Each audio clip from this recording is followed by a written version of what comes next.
Siapa sesungguhnya yang menyusun urutan-urutan Al-Quran?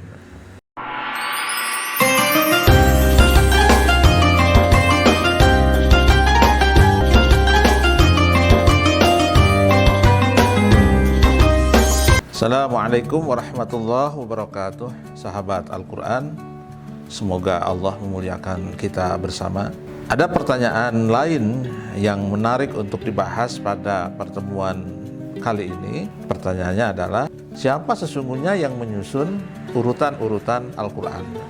Sebagaimana kita ketahui bersama bahwa mushaf Utsmani atau mushaf yang sering kita baca setiap hari, itu urutannya diawali dengan surah Al-Fatihah, kemudian diakhiri dengan surah An-Nas.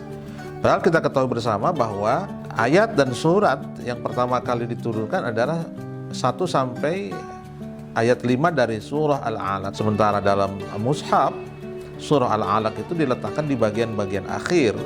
Justru yang diletakkan di bagian awal adalah surah Al-Fatihah. Ini menarik ya untuk dikaji, untuk dibahas. Kenapa Al-Quran tidak disusun berdasarkan tartib nuzul atau urutan turunnya?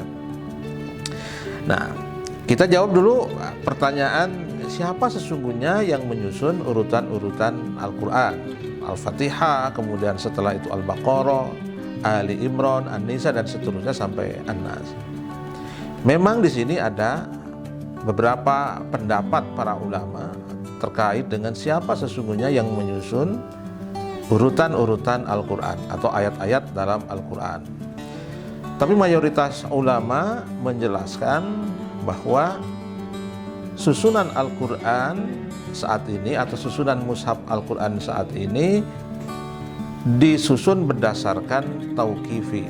Artinya susunan itu berdasarkan petunjuk dari Rasulullah Shallallahu Alaihi Wasallam, dan Rasulullah tentu mendapatkan arahan dari malaikat Jibril, malaikat yang menurunkan Al-Quran kepada Nabi kita.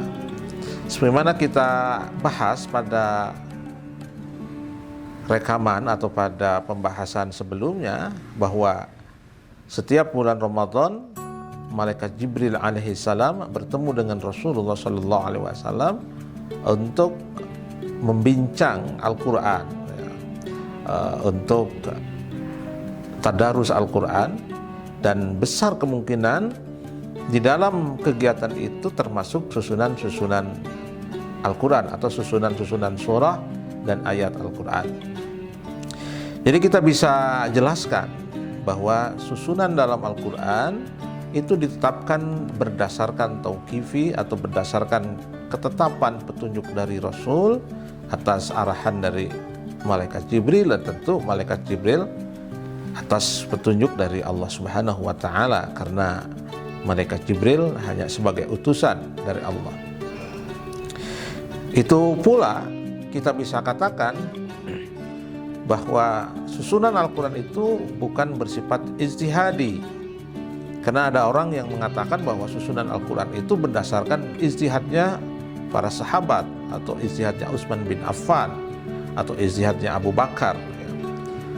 Mayoritas ulama mengatakan tidak. Susunan-susunan itu ditetapkan atas petunjuk Rasul. Ada beberapa riwayat yang menguatkan pendapat ini atau pendapat mayoritas ini. Di antaranya riwayat yang mengatakan bahwa setiap kali Rasulullah Shallallahu Alaihi Wasallam mendapatkan wahyu atau mendapatkan Al-Quran, maka kemudian Rasul mengatakan kepada sekretarisnya, letakkanlah ayat ini atau kelompok ayat ini pada surat ini setelah ayat ini. Ini yang menjadikan dasar bahwa susunan-susunan Al-Quran itu ditetapkan berdasarkan petunjuk dari Rasulullah Shallallahu Alaihi Wasallam. Tentu susunan-susunan itu mengandung hikmah-hikmah tersendiri, mengandung tujuan-tujuan tersendiri. Nanti pada sesi yang lain kita akan menjelaskan asraru tartibil Quran, atau rahasia-rahasia di balik tartib atau urutan-urutan Al-Quran.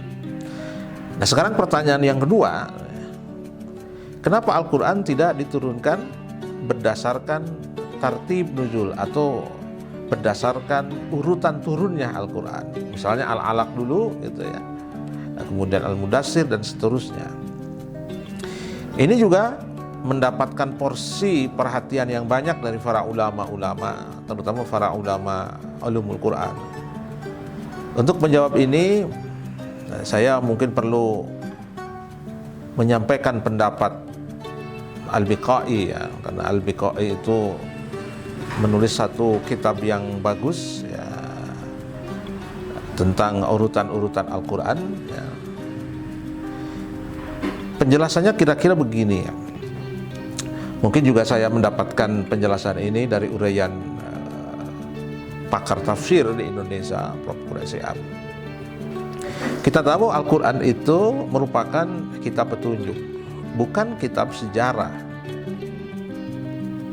Jadi Al-Quran itu bukan kitab tarikh, tapi kitab hudan, kitab petunjuk. Sehingga di antara rahasia kenapa Al-Quran disusun tidak berdasarkan urutan turunnya, itu untuk menunjukkan bahwa Al-Quran itu bukan kitab sejarah, bukan narasi sejarah.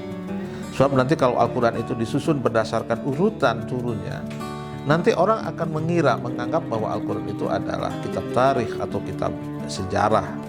Narasinya narasi bersifat historis ya, atau bersifat sejarah.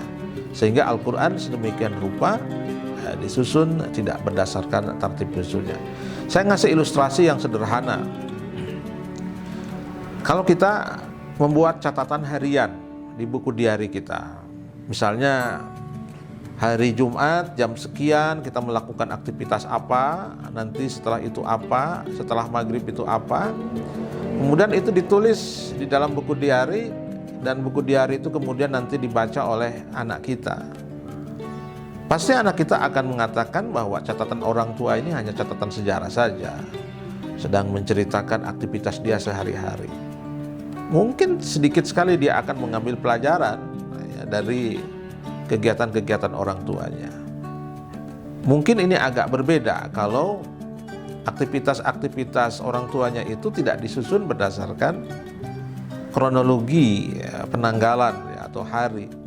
Dia catat di situ misalnya tentang hikmah kenapa awal pagi-pagi itu harus diawali dengan sholat duha misalnya. Jadi dia tidak hanya mengatakan jam sekian melaksanakan sholat duha, tapi dia menjelaskan bahwa sebaiknya aktivitas setiap hari itu diawali dengan sholat duha. Mungkin ini akan memberikan pelajaran ya. Jadi anaknya itu akan menangkap sebagai sebuah nasihat, bukan hanya sebagai catatan sejarah. Nah inilah yang bisa kita dapatkan informasi ini terkait dengan kenapa Al-Quran itu disusun tidak berdasarkan urutan-urutan turunnya ya. Nah ini juga nanti untuk menjawab pertanyaan kalangan-kalangan orientalis ya, yang mencoba melakukan tasykik ya, upaya menularkan racun keraguan kepada umat Islam dengan menuduh bahwa Al-Quran yang sekarang tersebar itu adalah Al-Quran yang tidak sesuai dengan Al-Quran yang diturunkan kepada Nabi Muhammad. Ada upaya seperti itu dari sebagian orang orientalis.